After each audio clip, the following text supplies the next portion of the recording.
I can remember when I knew that I wanted to be involved in politics. It was my first job as a community organizer, and the organization that I was working for sent us up to Tallahassee to lobby our local legislators. Our ask was simple: increase the amount of healthy food in predominantly communities of color by ensuring folks can get fresh produce and fresh meat from more grocery stores. While I was up in Tallahassee, I was keenly aware of the lack of diversity in the halls of our capital. It felt like a few chocolate chips in a mostly vanilla cookie, and what could possibly go wrong with that recipe?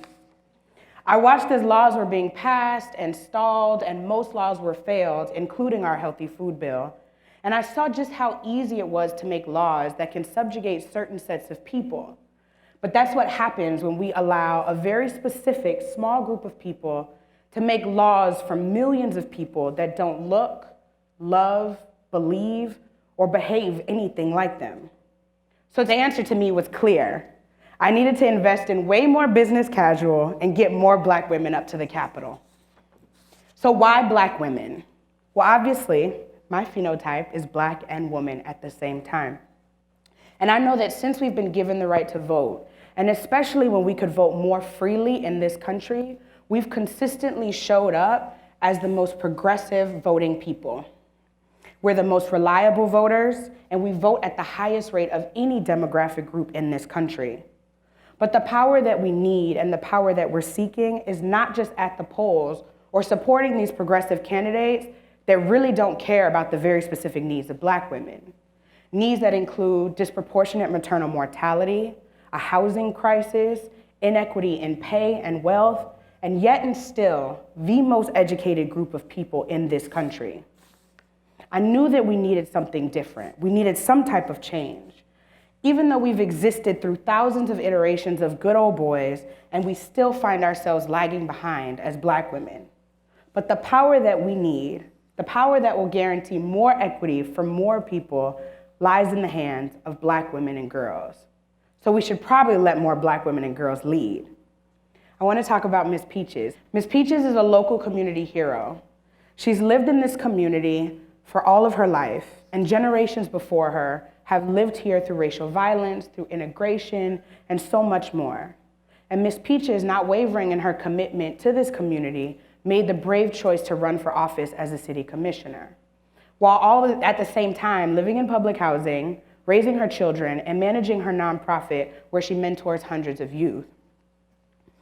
Imagine having the expertise, the vision, the boldness to run for office, and not enough money to compete with the other candidates. Imagine being qualified and not having enough yard signs to win. Imagine having the history and knowing the ins and outs of your community and still being denied access to the political power. That's what it is to be a Black woman in politics. We have the vision, the history, the qualifications, the expertise, and no access. But it's not just about money. It's a flooded field of candidates. It's constantly working twice as hard to make it half as far in a race. It's the patriarchy. The fact that people and jobs that are seen as remotely feminine are pushed to the outskirts in this society. Because we're emotional and we shouldn't be trusted with power.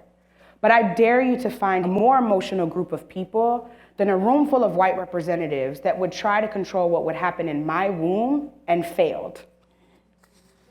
But this talk is about Black women's power. And it's a power not just to enter the voting booth and cast a ballot, although we should never underestimate the power of our ballot, especially given here in the state of Florida, where millions of people are disenfranchised. The power we need is the power of being in close proximity to decision makers, in close proximity to our state Congress, in close proximity to our city and county commissioners, in close proximity to school boards. Hell, we even need power in our homeowners association and PTAs. According to the Chisholm Effect, Black Women in American Politics 2018, written by the Higher Heights Leadership Fund, despite being 7.3% of the population in the US, Black women make up 3.7% of the 7,383 state legislatures. That's 3.7% of 7,383 state legislatures. No Black woman has ever been elected governor in this country. And in Florida, there are only 9 Black women legislators in a legislature of 160 people. In some states, like Alaska, Hawaii, Montana, North and South Dakota, Nebraska, and Hawaii, there are absolutely no Black women represented in their state legislatures. And it's not because there's no Black women living in those states, despite what people may think. And who knows the needs of Black women all across this country better than a Congress full of white men? Lots of things aren't adding up for Black women. And every day, they try to keep us from the decision-making table. But like Shirley Chisholm said, if they don't give you a seat at the table, bring a folding chair. Black women exist precariously at the intersections of racism and sexism. And because of that, there have been and are currently so many barriers to entry into the political process, where normally the rich, the white, and the men can enter and win. Public financing laws in this country allow for an almost infinite amount of money to be given to some candidates by rich people, which shuts out poor people. The lack of concern and regard for reproductive justice ensures that mothers or parents with children would not be able to enter a race, raise their children, balance their home and family life, and still win an election very easily. And the abysmal salary of some local political offices ensures that people that I know would not be able to survive and be in office. And to be clear, I'm well aware that political power is not the end-all be-all for Black women. Fannie Lou Hamer, the co-founder of the Mississippi Freedom Democratic Party and challenge of the all-white Mississippi Democratic delegation, said, "While politics will not cure all of our ills, it is the first step towards erecting a representative and responsive government that will deal with the basic needs." So let's dig a little bit deeper. Should the question be, why are Black women not running for political office? Or should we be asking ourselves, why are Black women constantly denied access to power in the halls of government? Why are we seldom seen there? Do most Black women know what it even takes to run a campaign? How can we possibly contend with white generational influence? Like Ms. Peaches, can we afford to run for office? But can we afford not to? What I do know very clearly is we cannot keep electing and re-electing the same politicians that have no proximity to our issues, while they're simultaneously creating a political system that will constantly keep Black women and other people outside of the arena. Keelan Bishop, president of a local political club and a Black woman, said, "We aren't considered universally strong candidates, especially here in South Florida. We're relegated to certain neighborhoods, districts, municipalities. Basically, wherever Black people live is where we, as Black women, are expected to run. And as Black women, we also have very little room for imperfection in these spaces. We're not privileged to commit any little impropriety or without risking our seat at the table. Politics is the game of access and resources. We need to establish what we want, when we want it, and hold people to that." She went on to say that most Black women, due to lived experience, can and should be the moral compass in a moral void. We can and should raise the Black girls of today to be the free Black women of tomorrow, unapologetically leveraging our political power to improve our condition and the condition of others. Black women have been beaten and cast out and killed for our right to vote in this country, and yet we're still fighting. Through every glass ceiling, we're demanding to have our stories heard and represented. We built this, and folks still refuse to follow our leadership. The labor of Black women like Fannie Lou Hamer with the Voting Rights Act of 1965 not only secured the right to vote for Black women, but indicative of so much of the work of Black women throughout history. When we win, everybody wins. There have been blogs and think pieces, books and reports that have been written recently about Black women and their political power.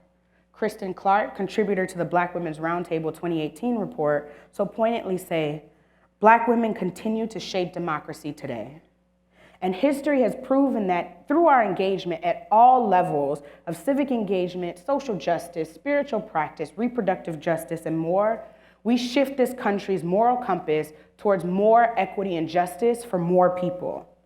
From emancipation and abolition, anti-lynching, radical journalism, civil rights, Black power, Black Lives Matter, again, brick by brick, family by family, community by community, we built this.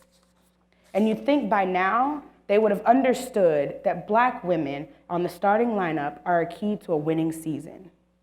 Yet here we are. So what should you do now, or when you leave this place feeling all inspired? You should research Black women candidates and understand who's going to be on your ballot in August and November. You should understand their politics. Reach out to them and talk to them. Make them a visible and viable part of your electoral conversations. Talk to your friends about them. Support their campaigns by phone banking, canvassing, and giving money when you can. From your places of privilege, make sure you are elevating and supporting the Black women around you. And if there are any Black women around you that have any type of political inclination, support them. Work on their campaigns. What you should not do is tell them to wait behind a long list of rich or white or men candidates. What you should not do is immediately count them out of any political race. Make a decision today to resign from the old ways of thinking and support the folks that have constantly held this country together. Black women. And to my fellow Black women, sometimes we're all we got. So we need to keep showing up and supporting each other and making ourselves a political force to be reckoned with. Folks like Ms. Peaches and other resilient Black women deserve to represent their communities and this country in political parties that are just and fair and conscientious to the specific needs of Black women. We are making gains, and Ms. Peaches will win her seat. Like she told me, I promise that I won't give up. But how long are we gonna force her to fight? And I'm hopeful for the trajectory of Black women, because here in Florida, we have some really awesome Black women representatives that have chosen to stand unapologetically with other Black women. At the inaugural Black Girls' Day at the Capitol, Representative Patricia Williams said, "Enough is enough. We've been misled, mistreated, and misunderstood. But I stand tall because I stand on the ancestors that came before me.